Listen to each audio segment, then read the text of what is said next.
Welcome back to the greatest adventure ever told. Last time our young Tauren adventurers, Charles and Gregory, roamed Ashenvale Forest during the spooky Hallows Eve.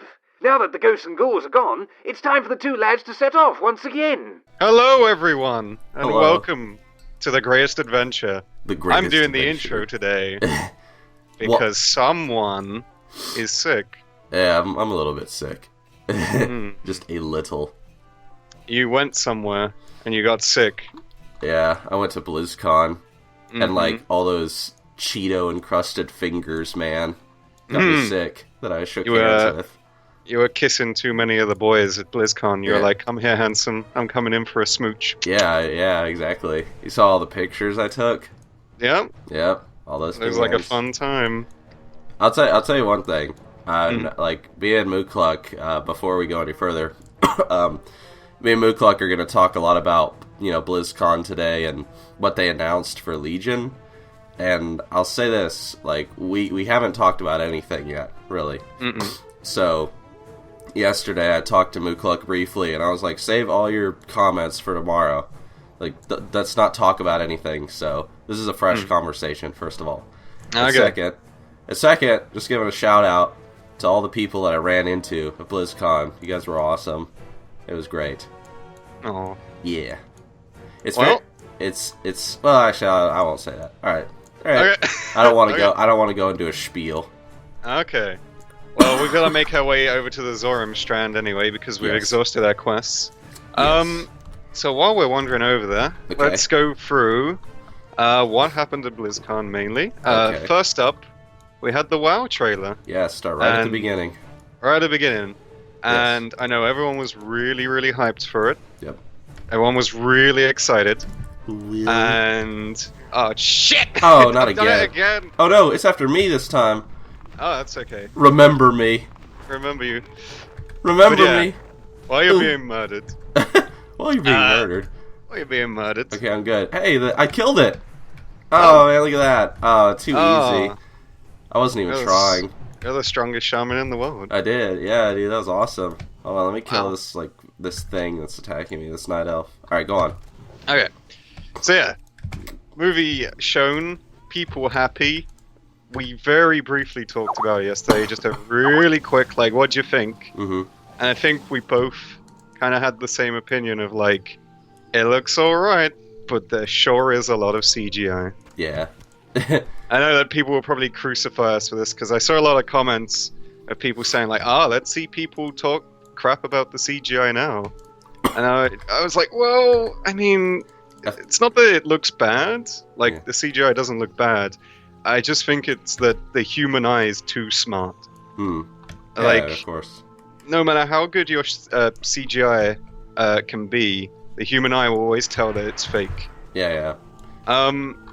But besides that, I mean, yeah, looked like a Warcraft movie. I mean, like, for me, like, I always expected there to be a lot of CGI from, like, the moment they announced the movie. I think the only thing that stood out to me is, like, I don't really care if there's, like, too much, like, a ton of CGI. George Lucas. Oh, yeah. Yeah. As long as it's done right, George Lucas. And, I mean, I can't, no one can really judge the movie based on the trailer. But the only thing that stood out to me that I did not like about the trailer is they're, talking about, like, war is coming. Like, it's a crazy, like, like, war movie and shit. And, like, every single shot, it was, like, a bright, happy, sunny day. Yeah. Like, I was like, come on, can we get some, like, rain? Like, make it look really ominous and, like, like, these orcs are coming through a dark portal into our world, Yeah. So I just couldn't get over the bright sunny day in every shot, except for that one with Ner'zhul going, "Arr!" And then yeah. And that Ragnar was in the running trailer around. very briefly. I think that actually excited me when I saw him going. It's like, oh, it's Nazul, dude. Yeah, I thought it looked cool. 2 seconds that we saw him. I told you my friend, he had something to say about the sockless loafer. He was just like, "Why's he got no socks on, mug?" Oh, yeah. And it was like, that just made me laugh when he saw that. It was like, the thing that stood out to him in the trailer is that Lothar wasn't wearing socks. Dude, he was probably sleeping. He had to jump on that griffin. Ah, he has to get that 9 a.m. griffin. Yeah, he's got to catch his griffin to work. Yeah. But anyway, we've still got a while for the film to come out. So Yeah. we don't know what it's going to be like. It might be good. It might be bad. But actually, I don't think it will be bad. I don't think it will be like super great. But I'll go see it. I'll probably have fun. Yeah, I mean, like, I don't really expect to walk out of that movie like, oh, this was the greatest thing I ever saw. This changed my life. This changed me. This changed my perception of everything. I shed a tear. Like, no, not like that. It's just gonna be like, oh, that's pretty good. Yeah. I had fun. My heart was pounding. Like, that's what I hope to walk out with. Like, oh, that was an action ride. That was a roller coaster of action. Maybe not emotions, but action. Yeah. Yeah, so I mean, like, there's a lot of CGI in it, but that doesn't necessarily mean it's a bad thing. We'll see what it ends up looking like once the movie is out and released. Yeah. I actually, when I was at Blizzcon, I got to watch the movie trailer at the Blizzcon theater, so it was as if I was in a movie theater watching it. Oh, nice. Did they give you popcorn? No. It's, you got, like, the big bass and everything, like, the orcs swinging their hammers and shit at the camera. It's like, blowing up, like, the freaking, making the seats shake and shit. We had a lot of bass in it. Oh, there was one thing I wanted to mention, and the trailer did make me laugh, was, in-game, Frau is known as Green Jesus. Oh, yeah. And then in the movie... He's Green Moses. He's Green Moses. They're laying him in, like, a little woven basket and sending him down the river. I was like, Green Moses. Yeah, and then he's going to become the prince of, like, Egypt, Blackmore, let my people go. Let my people go. Oh my gosh, I love that story. Yeah. Okay, well, besides that, all right. There of course were other games announced. We'll briefly touch on them. There was stuff for Hearthstone. There'll be a new Hearthstone adventure. Come and join us, adventure. Come to join us. Oh, I don't remember how the song went, but it's pretty cool. I can barely remember anything about it because I haven't paid much attention to Hearthstone. Maybe in this adventure you'll get to play as the cards. Get to play as the cards. No, it was something to do with like Bronzebeard and his Explorers League adventuring across the world. It looked kind of cool. I'm sure Hearthstone players will be happy with it. Something that I have to say about Hearthstone is, like, I'm not really a big Hearthstone player because I kind of have fallen behind so far. But, like, something that I really do like about Hearthstone is, like, it just seems like every time you turn around, they're busting out, like, a new, like, expansion thing for Hearthstone. Yeah, they're very quick with it, aren't they? They have a quick turnaround cycle. Yeah, that adventure thing comes out, and, like, they even said, like, 2 weeks. Or, like, yeah. Or something. Or no, it was actually next Thursday. So, yeah. Yeah, they're very snappy with it. Yeah, I'm like, wow, you guys, bust this shit out. Like, so that's really cool. Why can't we have that with World of Warcraft? God, go back to the vanilla days, patch every week. Patch every week. That was probably to fix a lot of bugs as well. Yeah, of course. I would love it if Blizzard would fix the bugs in the game right now every week. Like, for example, the Brewtusk mounted quests that we couldn't do, which is why we're walking all the way over here. Oh, yeah, that's true. Blizzard, if that is your real name. So besides Hearthstone, there's also Heroes of the Storm. Oh, yeah. I have to admit, like, I'm not a big MOBA fan either. Like, people watching this are probably thinking, geez, does he play any games? But, No. like... yeah, but I actually kind of got excited seeing that the Chogo stuff. Yeah. I was like, that actually sounds quite interesting. I might have to check that out at some point. Like 2 players for 1 champion, 2 players 1 champ, and just I don't know, it looks fun. I don't know how it works. I'm assuming 1 player controls like melee attacks and movement, and the other one controls like spells and stuff. I talked to WoW Krendor about it. Oh, and he told me, because he got to play it, because he was in the press area and stuff. And he told me, at least I think it was WoW Krendor, I'm 99.9% sure he was the one that told me this. Yeah, he was. He told me that one person, plays as Cho, and the other person is Gaul, right? And the one who plays as Cho, you are like a melee, like, hero. So you have melee abilities, and you're also the person that controls where the hero goes. So you're the right clicker, moving him around. And the other person is Gaul, and you're the spellcaster. Yeah. Like shooting spells and stuff, which I think is really cool. I mean, I'm like a big Dota 2 player, and so when like Heroes of the Storm first came out, I was just kind of like, whatever, you know, it's kind of like baby's first MOBA. But slowly, as I've played it more and more, I've just kind of, I don't even like honestly see it as a MOBA because it's like not a traditional MOBA at all.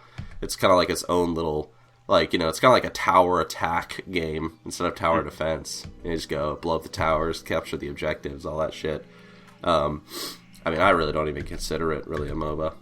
But the Cho'Gall thing, I thought that sounded really cool. I actually would love to do on my second channel, Nixxiom Plays. I'd love to like get people like you and other people and play Cho'Gall together. Dude, we could roleplay as Cho'Gall. Yeah. You could be. I don't actually know which one's the sane head and which one's the insane one. Yeah. Whichever one, Cho or Gal. I would say that Gaul is the sane one. Gal's the same one? Okay, so Chao's the nutty one. It's like from his kingdom chaos comes. Yeah. Okay. Gang Greymane's also gonna be. Oh, dude! As soon as Gang Greymane got announced, I was like, dude, Moocluck is gonna love this. Like, Yep. I was sitting there just laughing. I was like, dude, I don't even play this game, but I actually want to play as Gang Greymane. I was like, oh, he actually looks cool. Yeah, I did. Like, they seem to really be pushing him, like with Legion coming out and now in like Heroes as well. And I was like, is he gonna be doing some cool stuff? Like, he really looks like he's going for a redesign, or with his new look in Legion and the whole like cutlass and pistol thing, and then switching into a Worgen form in Heroes.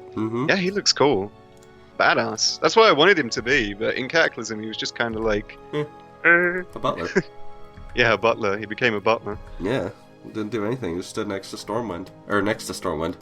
King Varian, and brought him his drinks. We're out Fort Road. Do we go right? We can go down this way. Okay.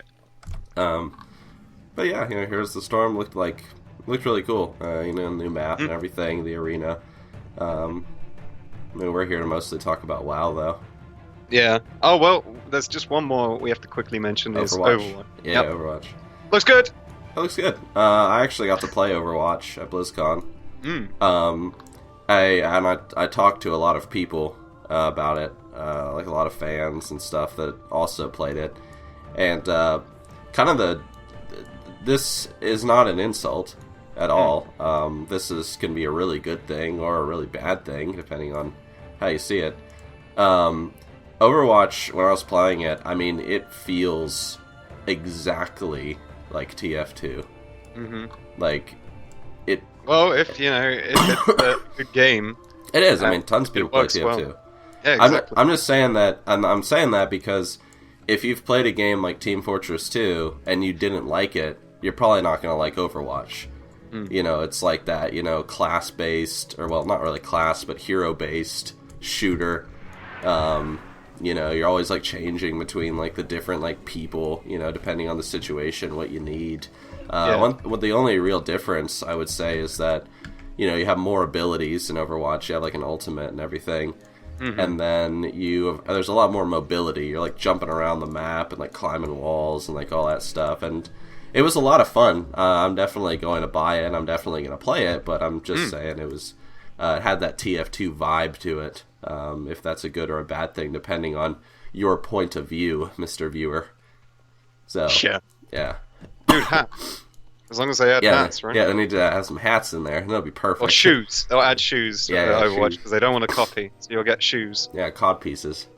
Yeah. Yeah. Alright. Alright. Well, let's talk about the thing that people probably want us to talk about the most. A little expansion coming out called Legion.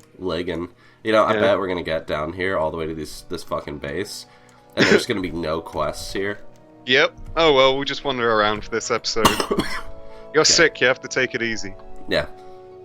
You need to rest. Get some rest. So, I guess we can start with the Legion cinematic. All right. You want me to start? How about I start? Because I think you started with the movie one. Okay. I really enjoyed the cinematic. Like, I thought it was a perfect cinematic to lead into the expansion, because that is what it's going to be. They've all said that the expansion picks up immediately after, or I think it's like the pre-launch event, I suppose, the Broken Shore, where it's like, we're all heading over to the Broken Shore, and the Legion's probably going to kick our ass. Yeah. That's what's probably going to happen. Oh, a quest, yay. Yay! Woo! I thought it set the mood pretty well. There were a few things you spotted in the trailer. Yeah, I spotted a few things. Yeah, I did. I admit that I kind of laughed when I saw Anduin's little cutesy face pop. Anduin. Anduin. It's like he's like doing his little monologue, and then he looks at his compass, and there's that little rosy-cheeked Anduin. Yeah. I think we're meant to be following this guy who you just talked to because he's wandering off. Oh, Pickles. Oh, I'm coming, don't worry. I'll swing back and pick up the quest in a bit if we just follow this dude. I'm coming. But yeah, the trailer, it definitely sort of set the mood well, I suppose. Sylvanas, her redesign. Sylvanas.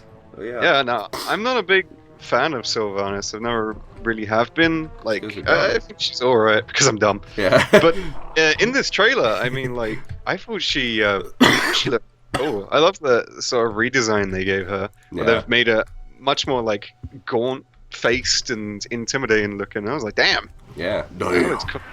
Damn. Like, that's like a supermodel, and much more like a creepy walking corpse, like she should be. Yeah. I was like, damn, that looked cool. Yeah, what did you think of the cinematic? Well, first of all, I mean, I thought the cinematic was really cool. Like you said, I did like spot a few small things in there, like you know, like, well, it's not really like, well, one thing I spotted one thing in it. It was like, well, two things actually. The first thing is that if you pay attention to the cinematic, it's like King Varian walks out and you have like all these people are on the gunship, like all these like Stormwind soldiers and stuff, and then Sylvanas appears and she's like, and then the Infernal like flies in and he, you know, crashes into the thing, and then suddenly, you know, when Sylvanas jumps over onto like, you know, Varian's ship, like all like the soldiers have disappeared.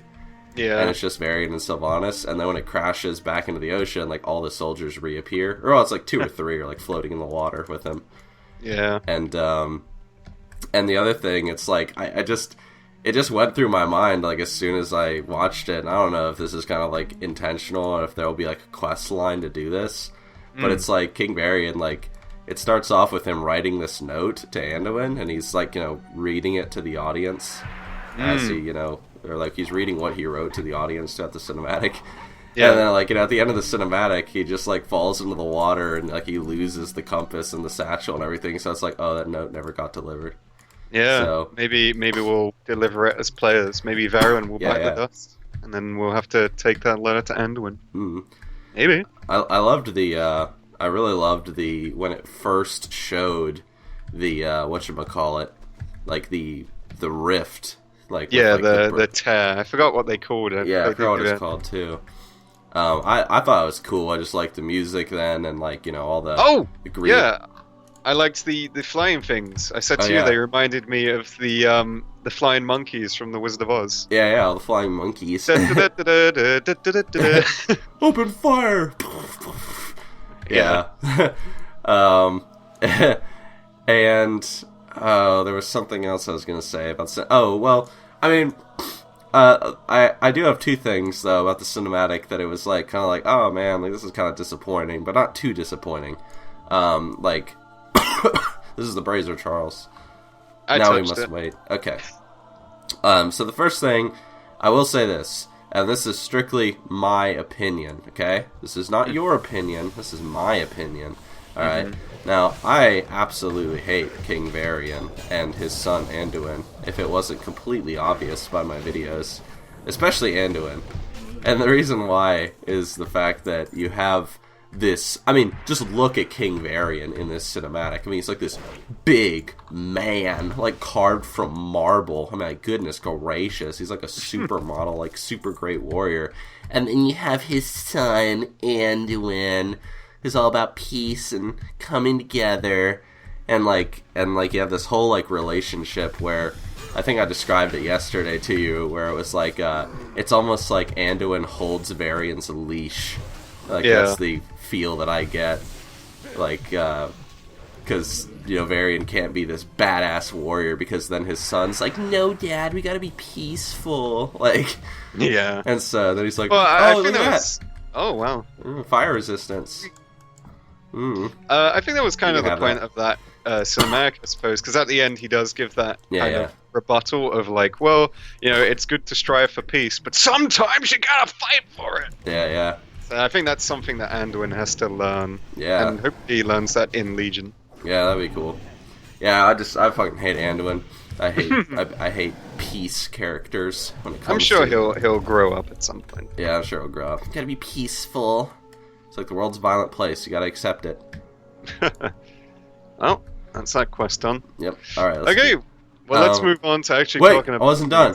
Oh, okay. I was gonna say one more thing. The only other thing I was gonna say, and it's a very small thing, and it's not really a complaint. It's just like, like I wonder why they didn't do this. Is Forsaken? That's my favorite race in the game, first and foremost. So seeing Sylvanas is badass. But I was wondering, like, why wasn't it Vol'jin? Like King Varian and Vol'jin, like fighting side by side. Because Vol'jin's not the fan favorite. Yeah, I guess so. I'm hoping, honestly, that because they just revealed Sylvanas in the cinematic, that they will be doing some like crazy thing with her, in the future. Definitely. Well, the fact that her and Gen are the two people on the website that they're promoting, I imagine they're going to come into conflict with each other. Yeah. I hope so, at least. That'd be cool. Yeah, two pretty badass characters, if they're pushing Gen to be this sort of badass Worgen guy. Yeah. That'd be cool. Alright. Okay. So, cinematic, so, done. The actual game. Okay, so obviously the big thing about this expansion, something that a lot of fans are happy about, is the Demon Hunters coming along, finally, after all these years. I can't really talk much about them because I wasn't at BlizzCon, but you got to actually play as one. Yep, I got to play a Demon Hunter. So I was just wondering, how did it feel? Was it everything you dreamed it would be? Well, first and foremost, I definitely, I definitely, like, I made a video a while back called, like, Legion Impressions and Overview, like, when they first announced Legion. And so, and I had, like, a lot of concerns because they didn't, like, give us too much information. And I think, a lot of people, were like... crap, we were meant to bring something up there. Oh, Mist/Hydra Oil, okay. Gosh, this game's so complicated. But now, like, a lot of the things that I was like, I'm kind of concerned about this, and like, like, this doesn't... I'm not sure what I think about this. Now it's kind of been, like, resolved a bit. Yeah. So, I'm just gonna swing back to the town and pick up the other... Well, we're okay. laughing about. Bring them here and share them with me. Okay. Okay, so anyway. So, where's she going? She's just flying away. Alright, I leveled. God, what was I talking about? What were we talking about? Demon Hunters. Demon Hunters. Okay, Demon Hunters. Demon Hunter. You had some concerns in your pre-BlizzCon experience. The only, like, concern I have with Demon Hunters, and it's not really a concern, is I just didn't like the fact that they just had, like, only 2 specs. And I'm still not 100% happy about that, but something that... Or one of the reasons why I thought that was kind of strange is that, every other class will have, 3 or 4, and then you just have the Demon Hunters with 2. And then it's like they kind of get the advantage of, when it comes to dual specking, they don't have that, 3rd spec, like pay for, a whatchamacallit, a respec thing. Yeah. But in Legion, they're actually making it so that you can just change between specs whenever. Oh, cool. Yeah, I don't know if you knew that, but... I don't think that was actually covered anywhere. I was going over the notes recently. I was in the Q&A. My mistake. Yeah, it's like you get assigned a default spec at level 10, apparently. Which I don't really personally like that, because then to a brand new player, if they're like just assigned a spec, they might not even realize what a spec is, so... Bringing up that thing saying, hey, you can be one of these 3 things, that might be pretty good.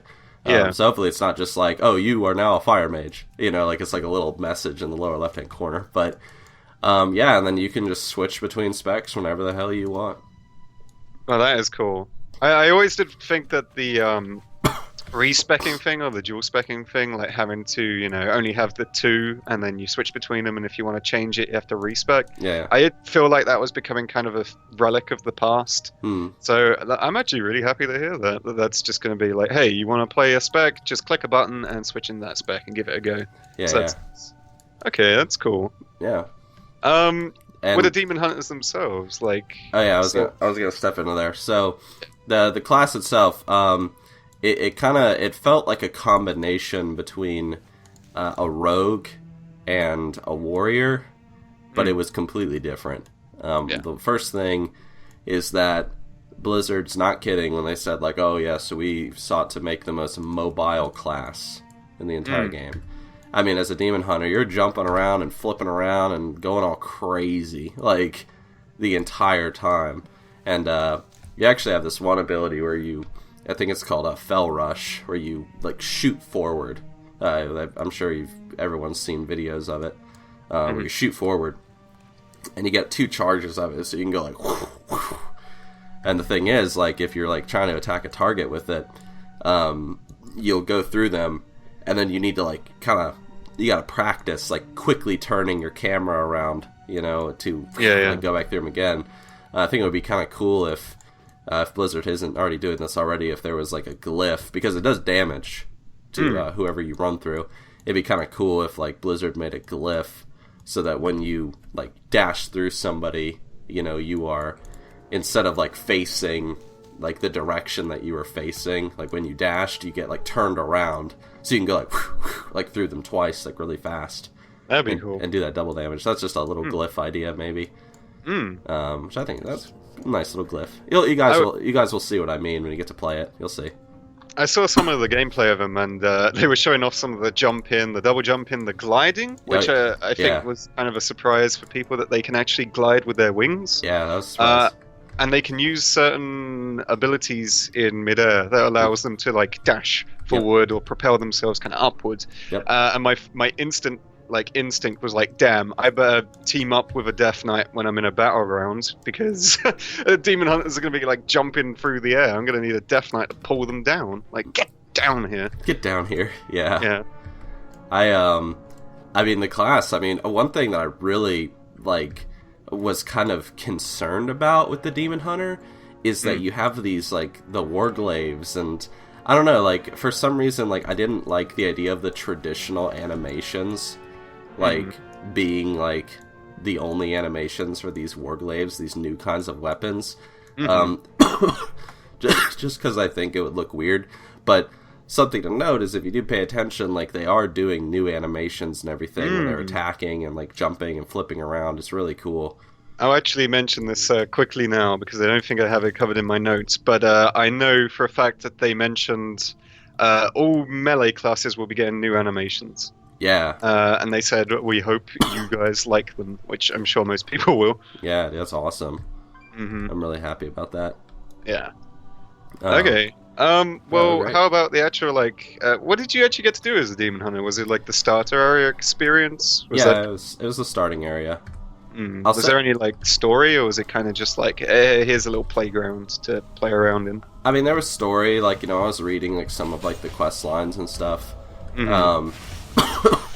All I knew is that we had been sent by Illidan to attack this place.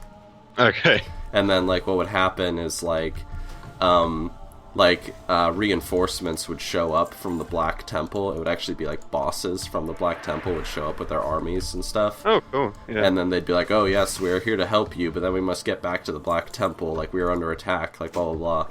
And then we'd be like, oh, cool, cool. So it kind of had this, like, nice little tie-in to the whole Black Temple raid, that was going on in the background, so that was really neat. Why are we here? Oh, Shane's quest. Oh, which quest? I don't know. Are you? I don't think I have this one. No, the only quest here is to kill Naga at the moment. Okay, I think we all have. Alright, because I've got 20 of the Naga heads already. Okay.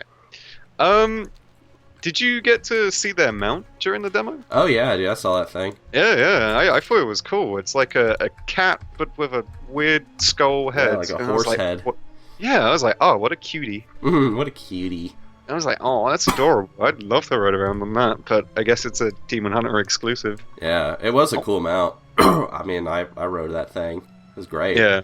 I don't really know what else to say about it other than it was a cool mount. Yeah. Alright, fair enough. Yeah. Yeah. Okay, I guess we can move on. Now we talk Yeah. about Demon Hunters. Yeah, a lot of fun. You guys are really gonna like it because I really liked it. I actually probably Demon Hunter might become my new main. Oh. I mean, they were a ton of fun. Oh, dude, one thing I will say this. Okay. So this is important. All right. So first of all, the gliding was a surprise when I played. I was like, whoa, gliding! You can glide as a Demon Hunter. This is new. Another thing that was a surprise is in the character customization. There's quite a bit of character customization, which I like. There's lots of tattoos. Some of them are black, some of them are green, some of them are violet. You know, That's cool.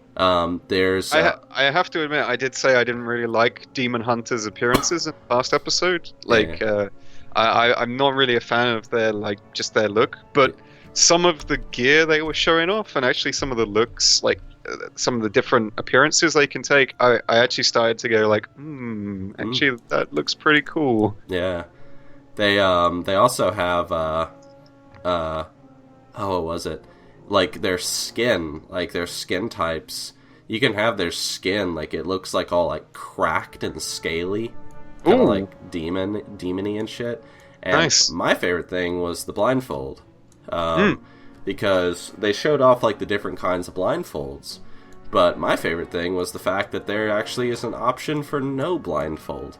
Oh, cool. And in that case, that's what the option I chose. It's just your eyes are like these two burning red orbs. Or burning green orbs, yeah. Neat. Yeah, so I was like, well, dude, that looks so cool. Like, and when I say they're burning, I mean, like, it's not just like a green glow. It's like literally like two little fires like burning out of your eyes. Yeah. Like hot coals. Nice. Yeah. That is cool. Yeah. Okay, we're gonna move real quick, on. Where the heck do we get this thing? From the Hydras. Did you kill any? Yeah, well, yeah, I killed. Wait, Did you get a quest item from them? Oh wait, the Hydra's like down here? Hold on, you might get it complete, because I think I got the item. Alright, let's do it. Alright, go on. Okay, moving on is to the Broken Isles themselves. Okay. Now, I want you to cast your mind back, way back into the past. Okay. To episode 2 Okay. of The Greatest Adventure, where I said, you said, what features would you like to see in an expansion? Yep. And I said, well, I really would like to see scaling technology. Yep. And lo and behold, the Broken Isles is going to have scaling technology. Oh yeah. Oh, What do you wait. think about that? I think we're meant to get 10 of the Hydra bubbles. God damn it. Oh.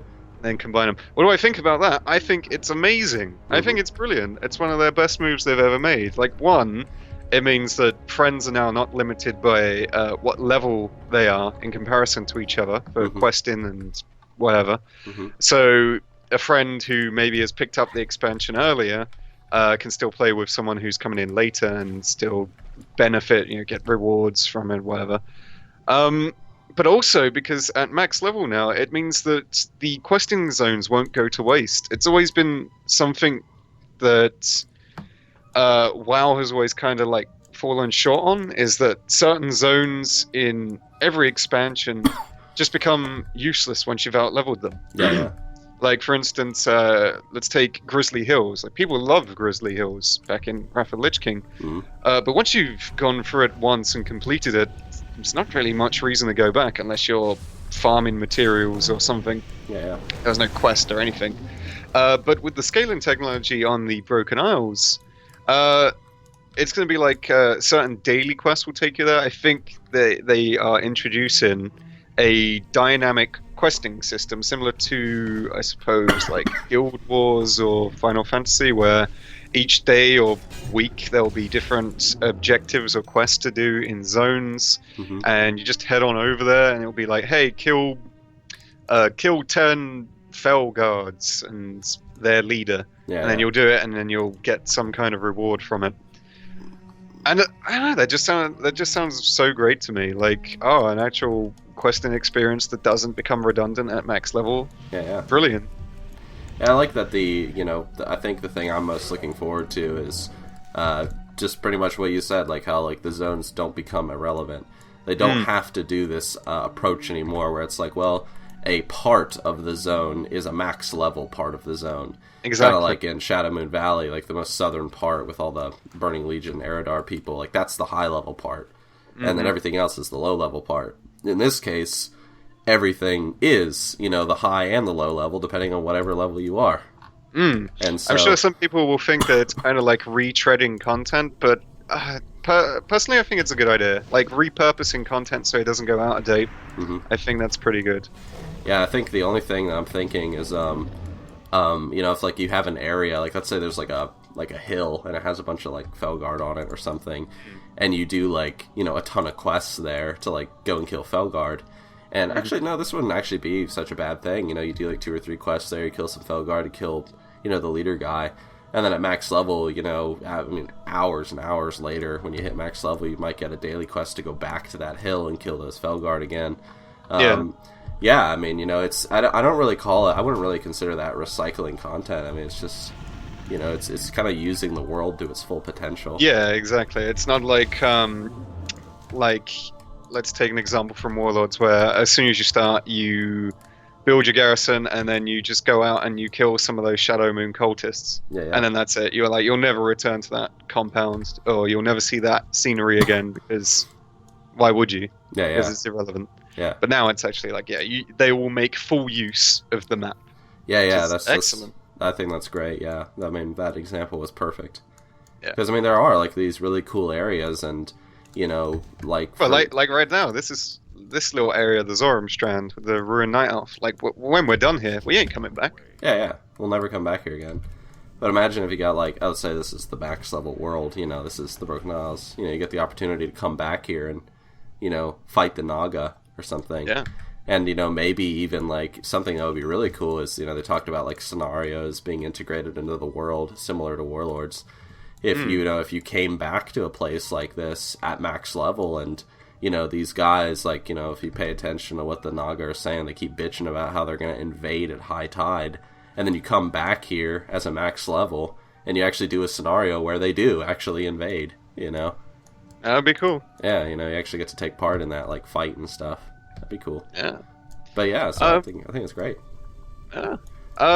So we just spoke about some max level content. I guess we can quickly talk about raids. There wasn't too much revealed at Blizzcon. I suppose raids, they're kind of the same. I'll say this about raids. Okay. Yeah. So when it comes to, like, expansions, right?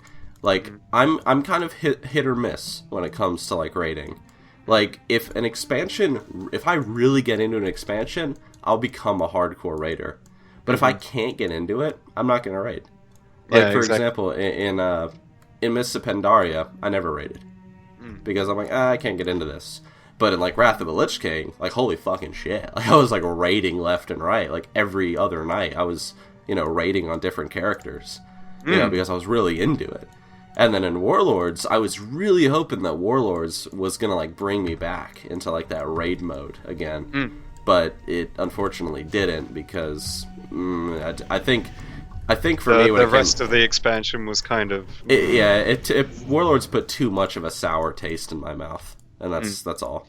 Well, that's kind of what happened with my guild, is that we wanted to do Hellfire Citadel, but we were all asking ourselves, like, we're only logging in to do Hellfire Citadel. Like, we would like some other things to do, to be honest. Like, we don't want to log in for 3 hours certain nights a week just to do Hellfire Citadel. Like, there's not much point to sticking around in an MMO if that's the only thing you do. Yeah. I got my 10 things, by the way, if you're ready. I still gotta grab a few more. Okay. I'll meet you here. Alright. But what I was gonna say is that Legion, so far, like, with like, there's just a lot of good ideas coming in Legion, and I think something that I actually kind of like is that, when it comes to Legion, other than the artifact weapon system, there's we'll nothing... talk about that in a bit. There's nothing, like, radically new coming in Legion. Mm-mm. You know, there's no like garrison. There's no like, you know, none of that stuff. Like, There's no player-owned ships. Yeah, I mean, there's none of that. I mean, there's nothing like too radically crazy coming in Legion. It's kind of like, okay, this works. Let's stick with that and let's continue that. You know, like, okay, people love new classes. Let's add a new class. People love new raids. Let's do some raids. And I'll tell you something about the raids. And what I was going to get into is when I was talking about the raiding thing is I am actually really excited to wait, hold on. Cook 10. What the hell am I supposed to do with this stuff? I think you're meant to get 10 of them and then just click it and it combines into one thing. Well, no, because it says it requires the Zormgar Forge. Ah, I guess we have to go to the Zormgar Forge and just stand by it and be like, here you go. Where is it? I'm assuming it's in the base. I guess so. Okay. But yeah, I mean, Legion actually looks like an expansion that I'm actually kind of getting excited. Like, oh, I actually would like to raid in this expansion.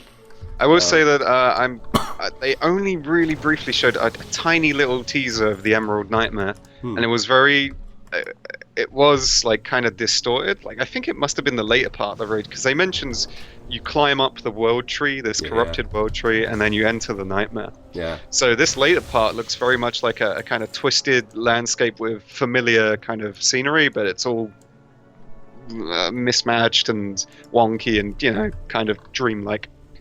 And then the next raid is Suramar Palace, which is like a very night elf cultured.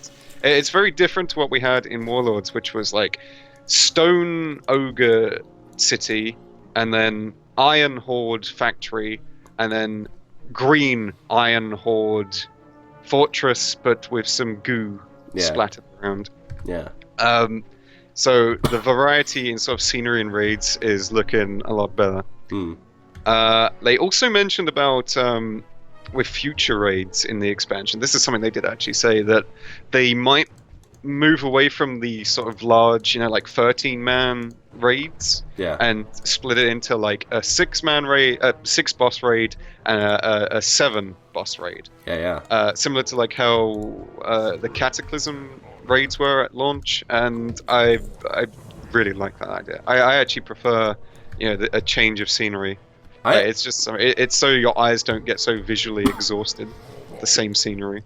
Yeah, definitely. I mean, I really like. I mean, what we're talking about, you know, like the different raids and everything. I really want to see another like one boss raid in WoW again. Yeah. I mean, I guess that's what they do with the world bosses, just out in the world. Yeah, I guess. But I mean, like, you know, you mean boss, like a tough boss that's just like an actual hard boss. Like a Malagos. Like a Malagos and a Nixxiom, you know, all that stuff. That was fun. I mean, like, I think one thing that I liked about Wrath is, you know, you had, at launch, you had Naxxramas, you know, you had Vault, you had Sethrion and 3 drakes. Obsidian Sanctum. Yeah, I can't remember the dragon's name. It's like Selthrion, whatever. Safarian or whatever. Safarian, yeah, 3 drakes. Yeah, S and 3 drakes.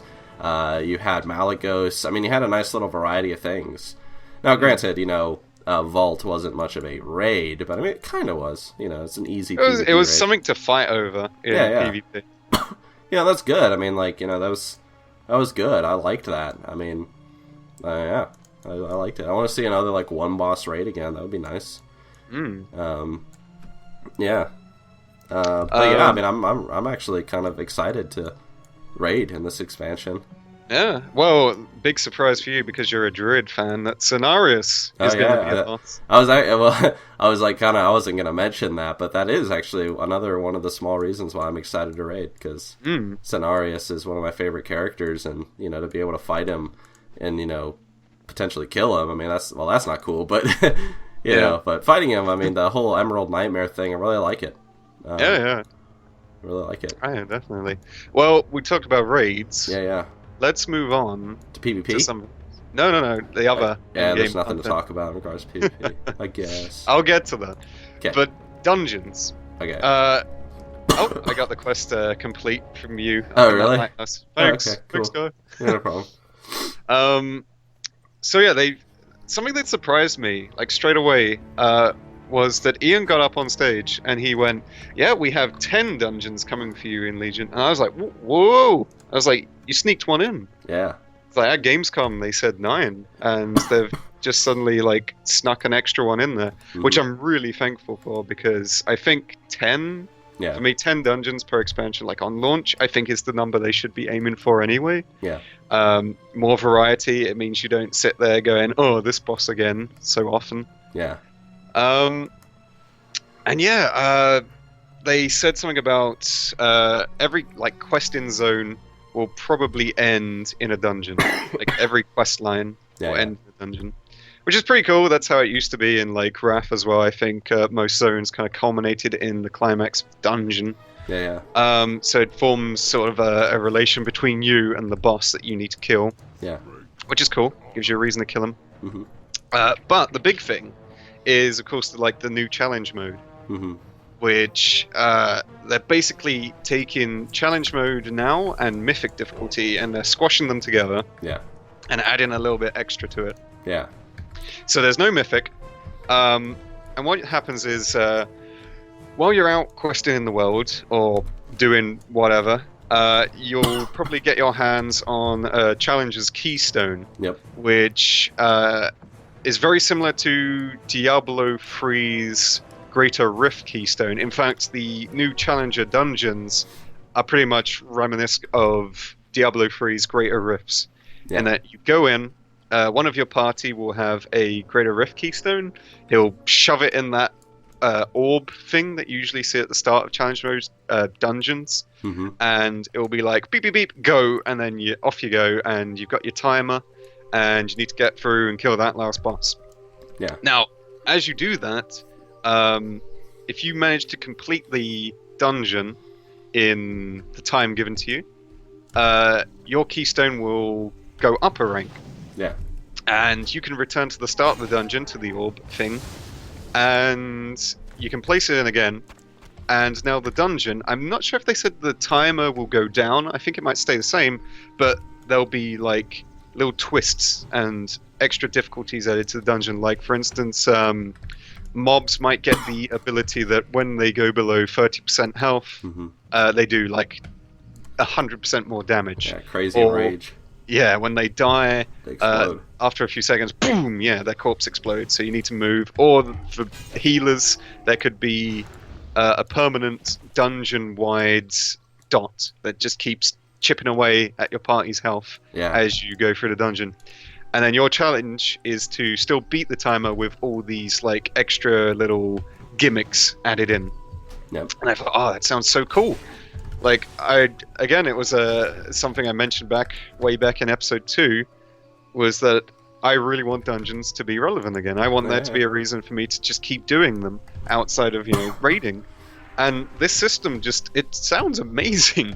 Yeah. To be quite honest. I'm really looking forward to it. Like, if beta rolls around, if I manage to get in, I would love to test it out. It looks really interesting. I mean, they said, very upfront, that this could, it will be, a small alternative to raiding that people can choose. Excellent. It means, raiders can still raid, but casual players that maybe don't want to join guilds and dedicate, a big part of their schedule to raiding, they can join a group and they can test their mettle in these challenger dungeons. Mm-hmm. Yeah, or, just smaller guilds, for that matter, because I know that some guilds, I've been in guilds where there's not too many people, and sometimes, hey, maybe, those 10 people don't get on for the raid, or those 25 people don't get on, and you only got, only 5 people showed up as assholes. Yeah, exactly. Now you can go do one of these dungeons instead. Yeah. So I think that's pretty cool. I like the small world content as much as I like the big world content, like raiding. So. Oh, yeah. Definitely. Well, I've always been of the opinion that dungeons are more important than raids. Yeah. Because these are the things that you should be doing quite often. Like raids, they have a weekly lockout. Dungeons, they used to have a daily lockout. Now you can kind of just do them whenever. Yeah. But these should be your bread and butter. And it sounds good what they're doing. I'm very excited. Oh yeah, definitely. I think it's a great idea what they're doing with the dungeons. I definitely want to see how it plays out. I think the dungeons will probably, I'm not too sure how they're doing their itemization at the moment, what kind of rewards you will get. I'm sure they can't be better than raiding rewards. Like, it can't be that high, otherwise then people won't raid. Wait, you mean in the dungeons? Yeah, like if you get up to, say, I think they said like tier 20 difficulty of the dungeons, like it's got to still be less than, say, like heroic raid gear, because there still has to be that incentive to raid. Oh, really? I wasn't... Because, I mean, like, from what I heard, it was like it could very well be an alternative to raiding. Unless, like, by that he meant, like, you know, like, oh, you could, you know, do this and, you know, get to a point, but to go further, you have to actually do the raiding. Yeah, I think, I mean, like, if you make it so these dungeons drop better gear, I mean, who's going to be raiding? Well, I mean, not better, but, like, the same. Yeah. Yeah. Well, there has to be, like, some kind of incentive. Yeah, that's true, yeah. I think, they'll probably... I think they're making the shift towards a lot of cosmetic stuff as well. Like, I imagine these challenges dungeons, like, if you can clear them on, like, tier 20, for example, you'll probably get something nice. Maybe you'll get, like, an artifact weapon model or something. Yeah. About... Who knows? Yeah. They did say they're not doing challenger mode sets, which did go a bit like, oh, I like the sets. Yeah. But we'll see. We'll see how it goes. I'm very excited for them anyway. Yeah, I think it's a great idea. It's gonna be fantastic. I hope so anyway. Yeah. All right, moving on to the next big thing. Artifact weapons. So artifact weapons were something that I was very kind of concerned about back when they first announced it. However, this time, you know, this is actually earlier in the the video I was saying, like, yeah, there were a few things I was concerned about in my impressions video, and artifact weapons was one of those things. The thing that I was most concerned about with artifact weapons is the fact that here you have this weapon, and you just get this weapon, and you just have it through, like, the entire expansion. Like, it never changes. And at first, I didn't really like that. You know, I kind of liked that feeling of, like, you know, I get a better staff, you know, as a mage, or, you know, I get a sword and a spell book, you know, upgrading the gear. But this time, they really got to kind of show off, like, how, like, diverse, like, you know, like, the changes in the weapons will be. And they talked a lot about, like, how they used, it's not just an art asset either. It's not just like, oh, like, yeah, your scythe, like, becomes bigger and cooler, but something else happens to it. Like, yeah, you're gonna give the example of the Deadwind Harvester? Oh, yeah, because that's actually what I have written down. Yeah, that fucking Deadwind Harvester. Like, yeah, here you have this, like, scythe that, like, you know, lore-wise, like, steals, like, souls and stuff, and occasionally, like, when it gets to, you know, higher levels, like, this, like, soul or whatever will break out. And if you kill it, it, like, gives you, like, will heal you or, like, give you a buff or whatever. And so, yeah, and this happens, unless I'm remembering incorrectly, he said it'll happen in raids and battlegrounds, arenas, you know, whatever. You know, you know, your artifact weapon is actually doing things, like, it's interacting with you, which I think is really cool. Yeah. Well, there's also some, they also mentioned that some of the artifact weapons have a will of their own, so I imagine the Deadwind Harvester is one of them, the souls. There's a dagger, I believe, for Shadow Priest, which is tied to the Old Gods, because it has a load of eyes on it. So I'm going to imagine that Shadow Priests are probably going to have some kind of, like, Old God whispering to them, or the weapon trying to get inside their head, which will tie in nicely to their redesign with Insanity and stuff like that.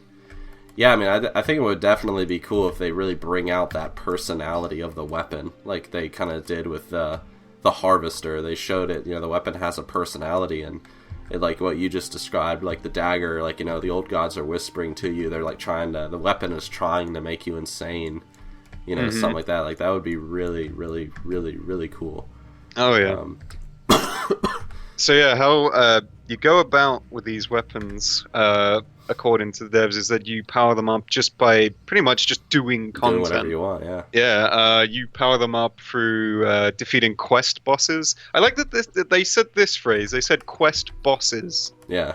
They didn't just say, like, quest mobs. It actually says on the website, and they said it themselves, they said quest bosses, which made me think, like, oh, I actually hope maybe they make kind of ends questline bosses a bit of a challenge, you know, like, what was their gasp for? Oh, you died. I died. I was, I I'm so used to playing Alliance that I like just kind of ran through the little night elf camp right there, or ran past it. Nice one. Look what you made me do. All right, go on. But yeah, so basically, what was I saying? If they make quest bosses like a little bit of a challenge, that'd be nice. A bit similar to like Pandaria rares, I hope. I hope that's what they're going for. They might not, you never know. But yeah, basically you level up your artifact weapon by defeating quest bosses, rare spawns, dungeon raids, battlegrounds, arenas, just by playing the game. Yeah. I'm going to assume that certain ways will give you a bit more of a chunk of experience towards your artifact weapon. Like, I imagine killing the end boss, like killing Xavius in the Nightmare, is going to grant you more experience than killing some quest mob. But it's cool to see that, like, people won't be kind of forced into one way of playing, I suppose, with the artifact weapons. Like with the legendary weapons, the legendary rings in Warlords, where the people kind of like, you have to do those raids to get it. It's like, you need that legendary ring. It's too valuable. Yeah. So, I mean, sure, it's going to be quicker probably to do raids, but I imagine that you can still catch up by doing other content. There is one concern though, like that I have, and that, you know, I was talking to like Brutal Static and stuff that we both had, and it was like, okay, so let's say, for example, like, you have been playing Legion for a while, alright? You've been playing for a while, and, you know, you have been, like, leveling up your artifact weapon, so you've, like, got, like, tons of upgrades to it, like, you know, your Unstable Affliction, like, is, you know, crits 15% more often, and, like, blah, blah, blah, and, like, all this stuff, and to my understanding, all of this stuff will apply into raids and battlegrounds and arenas and everything.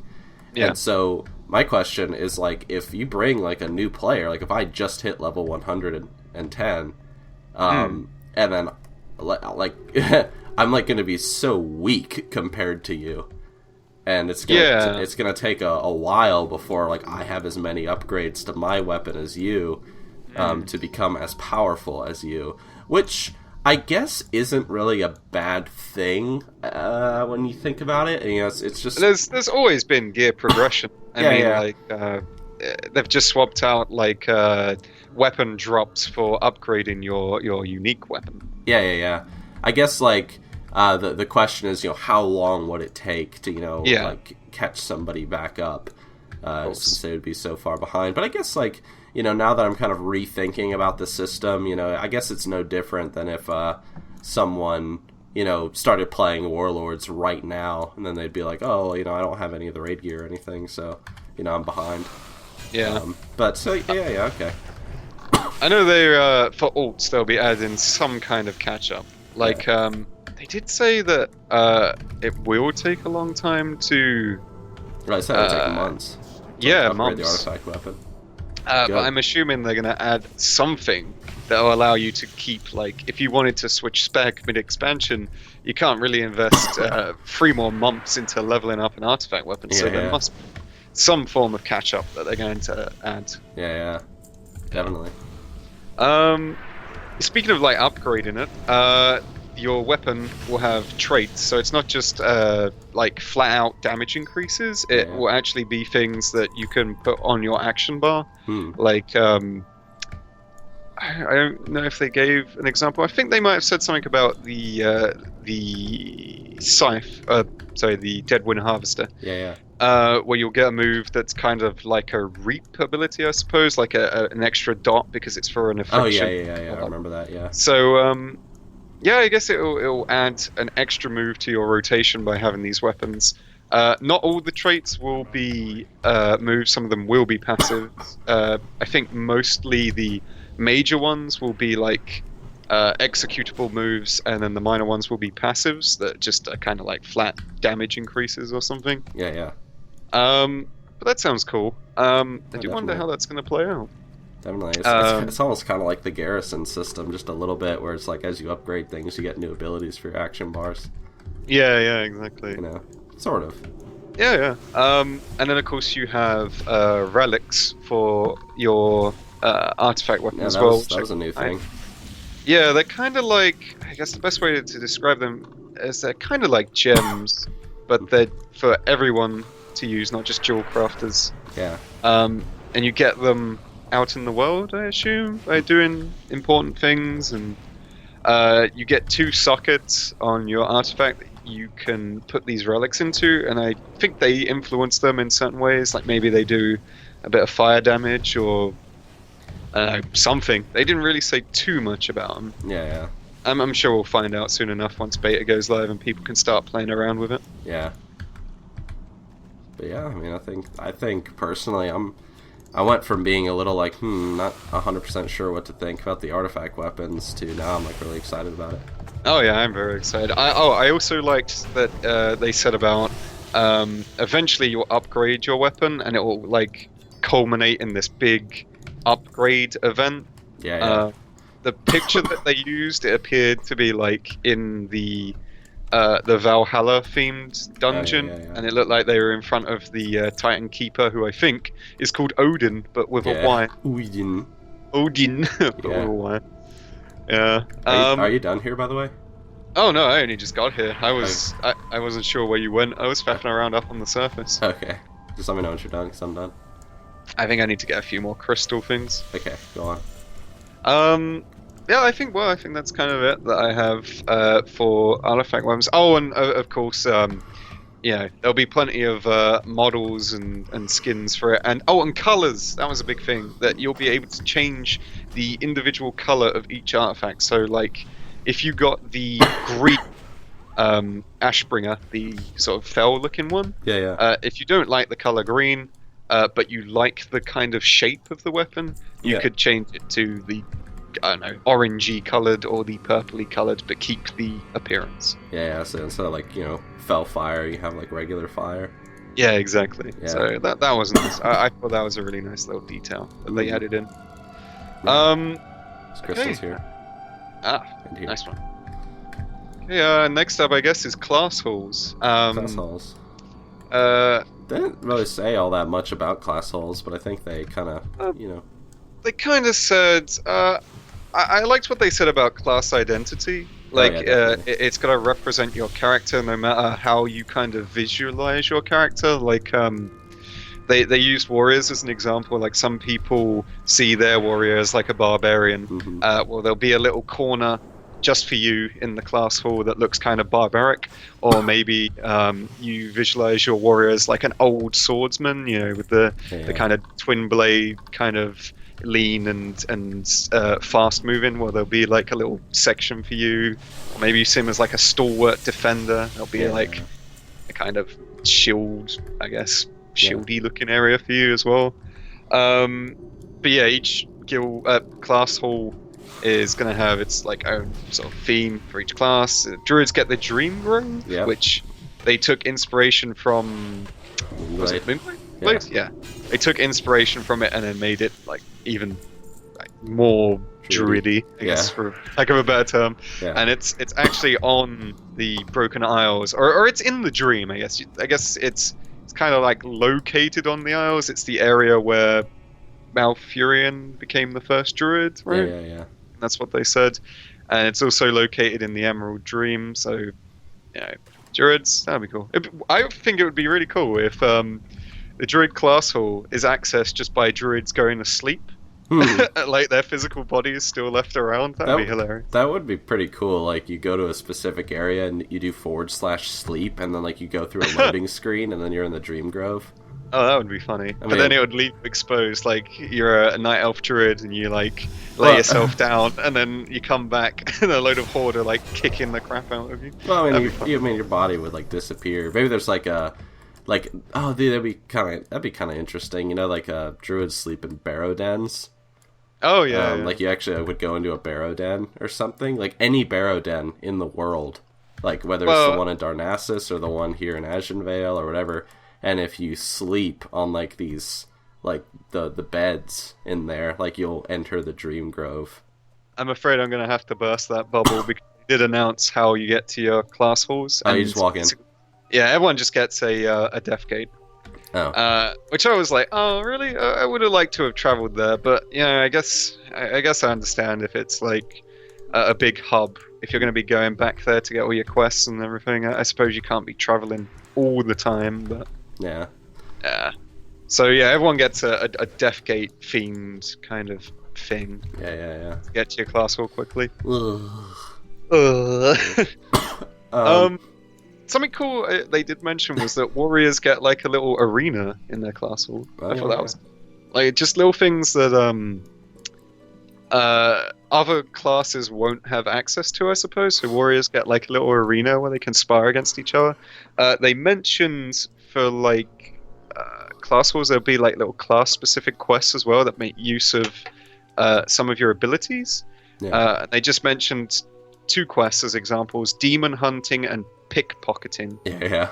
And I was like, oh, that'd be cool. So Rose get to sneak around and steal things, and You actually get to do things that are related to your class, which is good. Yeah, I thought that was cool. I can imagine a Warlock's one would be like, go out and seek this demon and enslave him, stuff. That'd be cool. There's also, they didn't really talk too much about it, but there's kind of the new follower system in the class order halls, but where it's like a kind of a smaller but more influential follower system. Yeah. They didn't really talk anything about it. I mean, they mentioned it. They said, like, yes, like, these people would be your followers, like these important characters and stuff. But they didn't really go into, like, the specifics of, like, what would they do. But if I remember from Gamescom, they talked about, like, how you would send a follower out to a zone and, like, something about, like, if you're in that zone, you get, like, a buff or something because they're there. Or I don't really remember. They didn't really go into more detail with that. They mentioned like emissaries showing up in your class hall, like from the certain factions you'll be interacting with across the Broken Isles. If you log out for a time, you might come back and find that there's some emissaries from those factions that you've encountered, and they'll be like, "Hey, we need your help with a few things. Can you help us out?" You can be like, "No," and just walk on.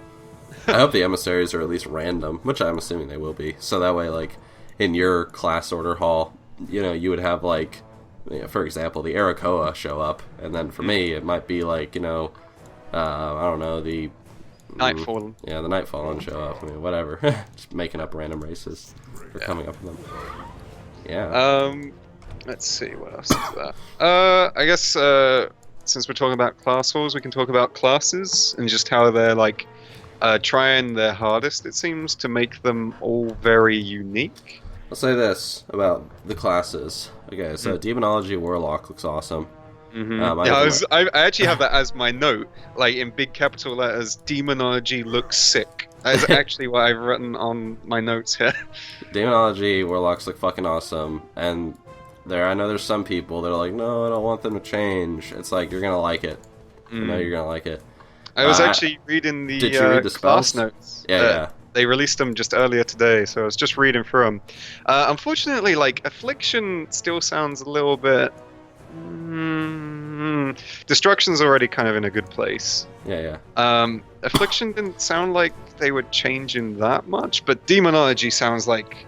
If you're playing a Warlock come Legion, you've got to try it out. I'm still trying to get this, like, venison steak from these deer. Okay. Still need one more, they're just not dropping. But yeah, like, you're gonna want to play Demonology. Like, oh yeah, dude. At some point, you're just gonna want to try it out. It looks so cool. Yeah, I mean, like, one spell was like you summon like 2 random demons like to attack somebody, and then it was like, oh, and then like another one was you drop a meteor and it's filled with imps, and like the imps start attacking them.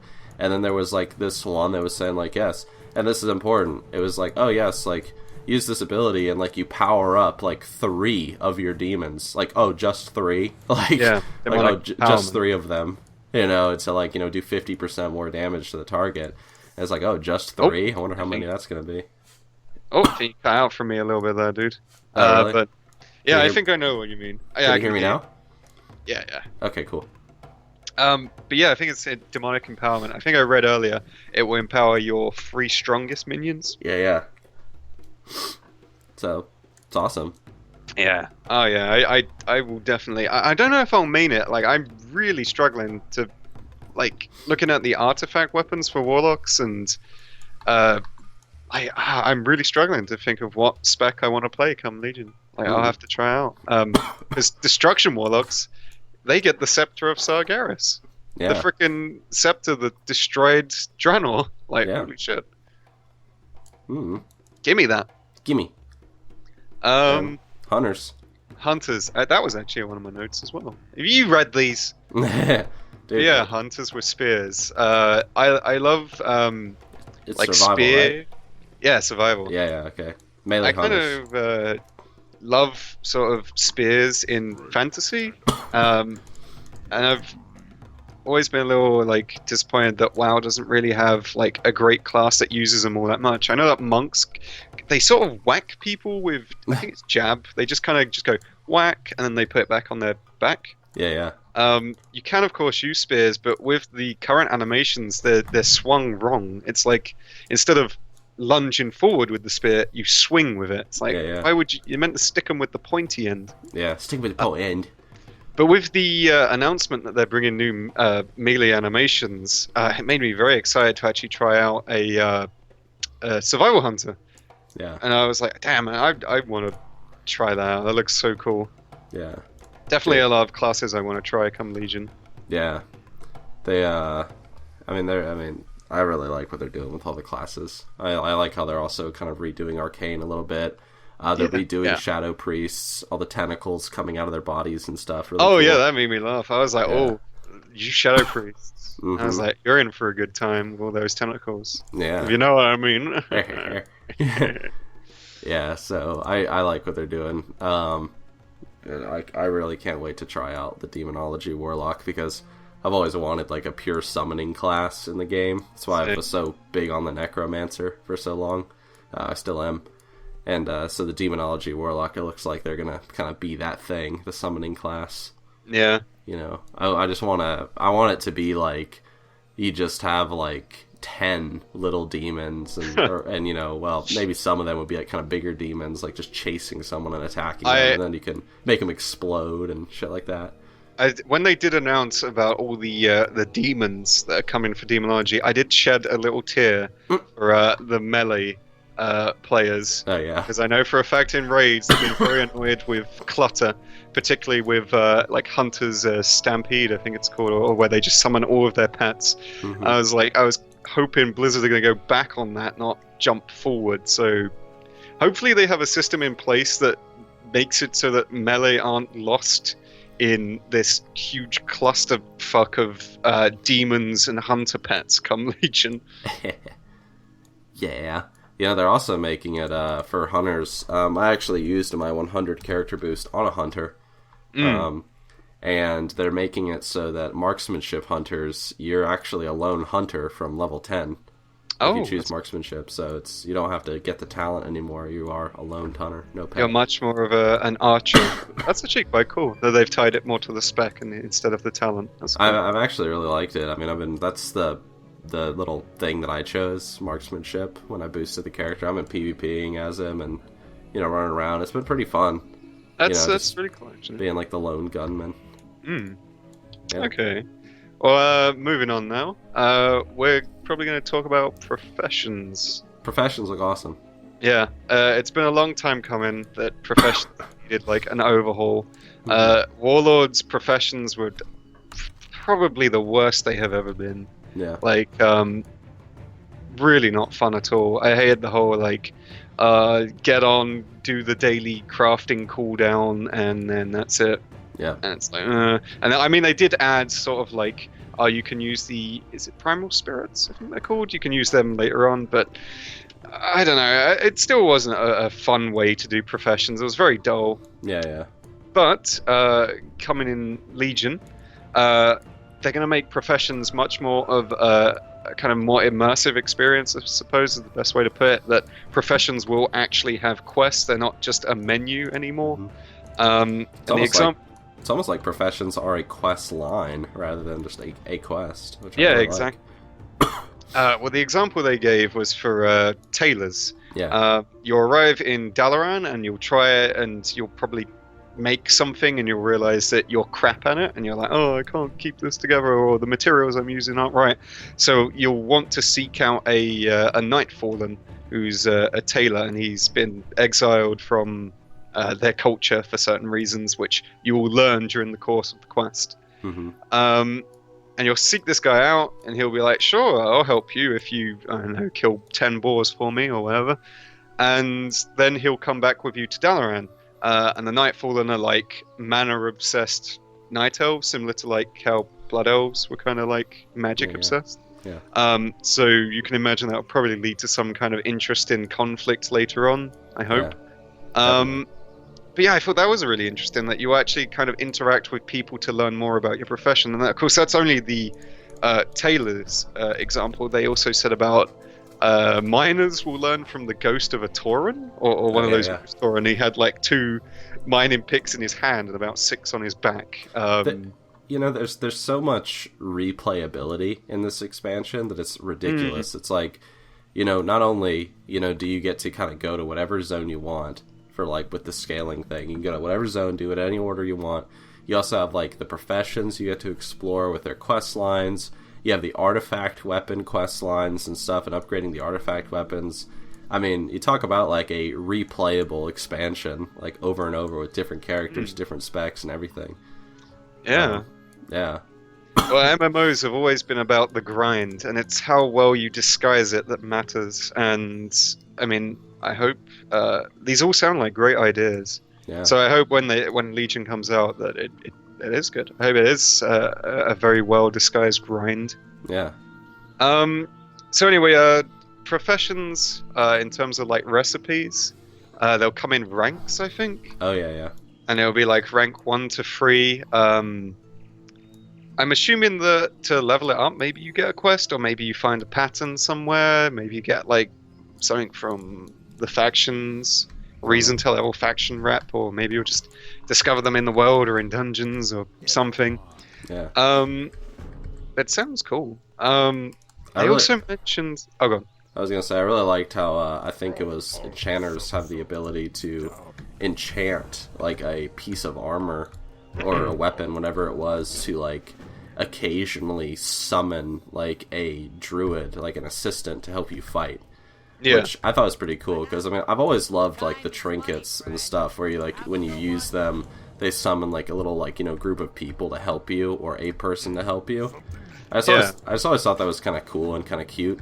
And also remember, like we said, there's ranks. So in the beginning, I mean, I hope they do it like this, similar to kind of, well, like let's put it this way: like, in the beginning, I hope it's like if a druid assistant appears to help you, it's like a novice-looking druid, and then you rank it up, and then suddenly, this novice-looking druid is wearing like level 60 tier gear, and then if you get to rank 3, they're like wearing like a Legion tier set and stuff. Yeah. Which would be really cool. So like more powerful allies come to help you. I think that looks awesome. That would be cool. Yeah. You actually touched on what I was going to talk about next, and it was like sort of more gimmicky items, so that enchants aren't just like extra crit, extra haste. I mean, I'm sure they'll be in the game anyway, but crafted gear, they said, should always be special. So I think the best gimmick I could probably pull as an example from their show was they talked about engineers being able to make a helm that shoots a bullet. Like you just shoot a bullet from your head. Yeah. And I was like, that actually sounds like a lot of fun. That sounds quite silly and wacky, and it sounds like something engineers would use. Yeah. And yeah, that just sounded fun. I like stuff like that. Yeah.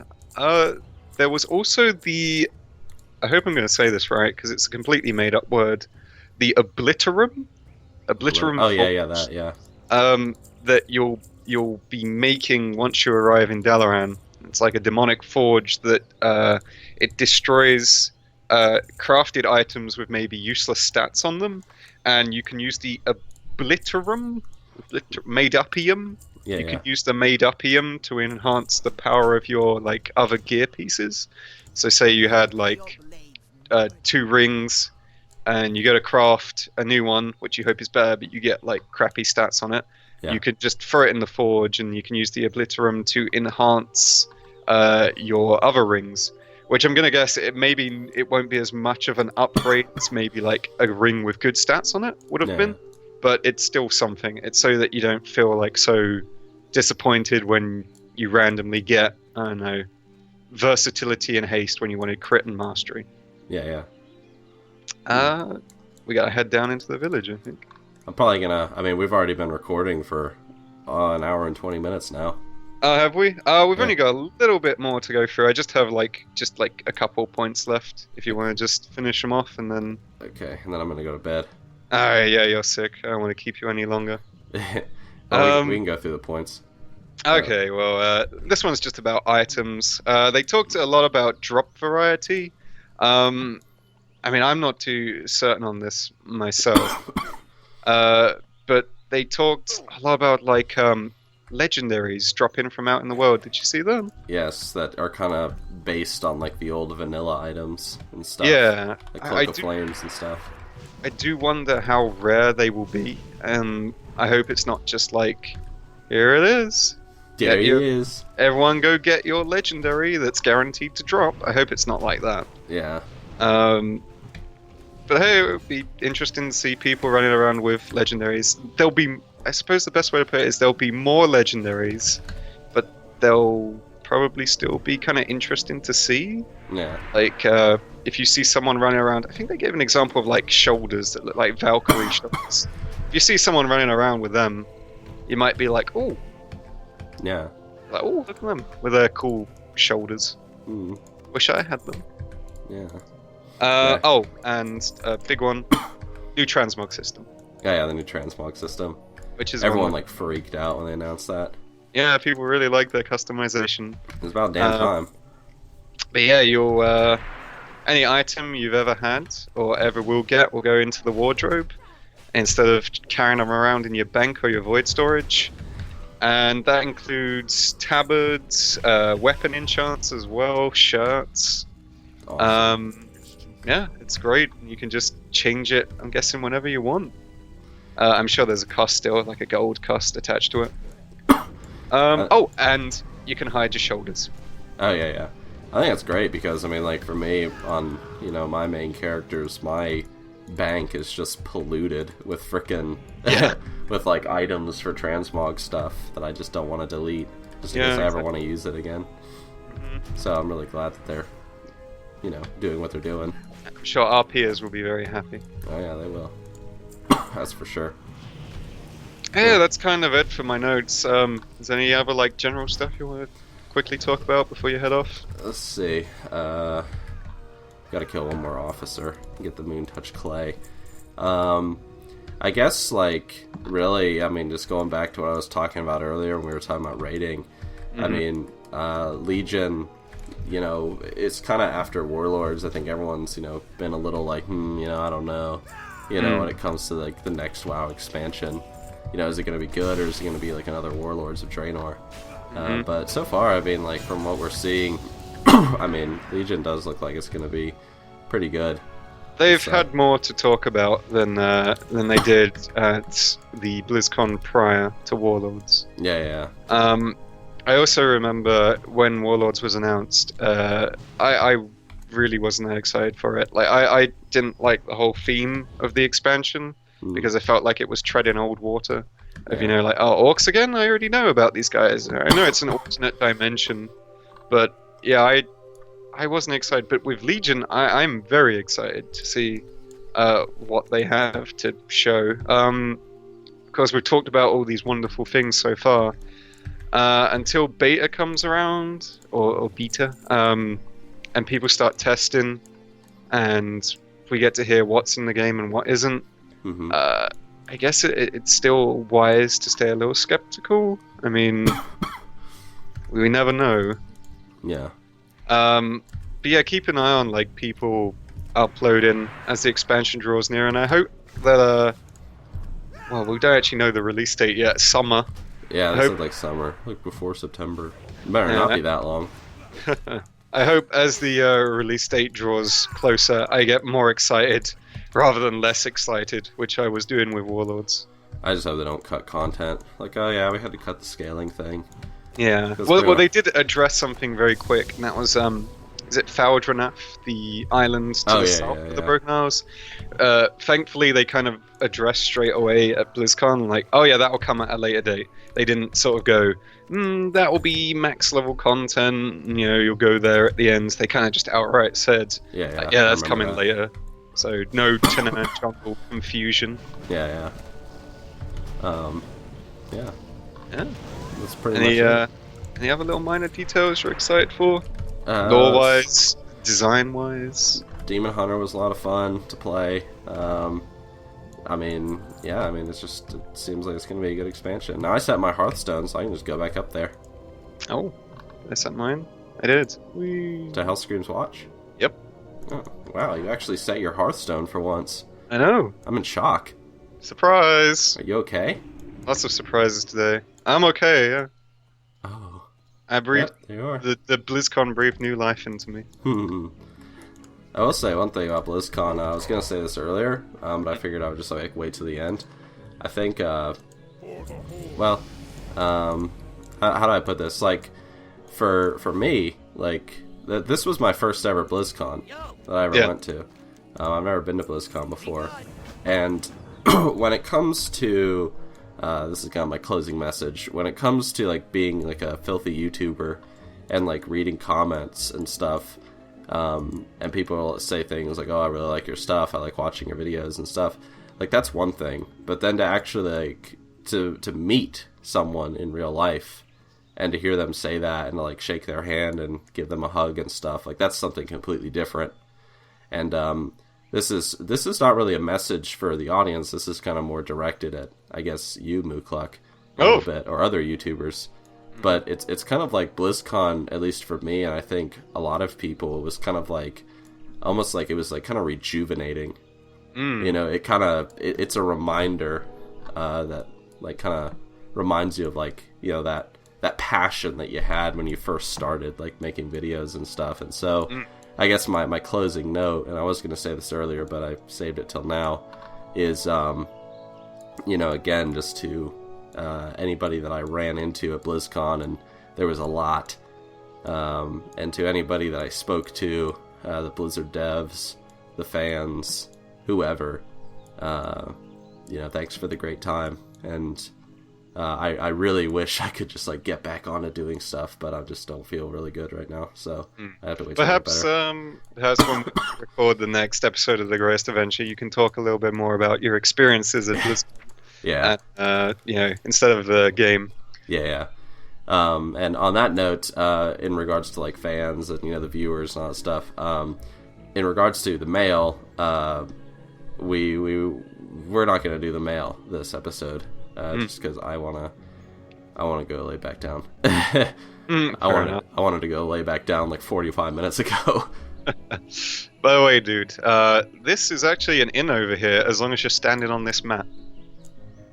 Okay. Man, what a great inn. Yeah. As soon as you step off this mat, you lose that rested bonus. Oh my gosh, you're right. Yeah. Oh, Stay on the mat. What a wonderful inn. Mm-hmm. Let me sit down. Yeah. Now you're sitting on me. Budge over. Move over. Oh my gosh, fine. Move over, sickie. Don't get your sickie on me. There we go. Plague bringer. Plague bringer, yeah. Alright, well, next episode we'll do more, like, mail stuff and yada yada yada, and I'll be better. I'm trying to come up with a good idea for a new video. But, Okay. Yep. But for now, I think that's it. Alright, let's wrap it up before you die. Yeah. Thanks for watching, everyone. We'll catch you next time on The Greatest Adventure. Oh, greatest adventures, what lies ahead. Woo! Carry onward, Charles, or you will soon be dead. What? Yeah. All Okay. right. I'll see you guys. Farewell. Bye. Woo.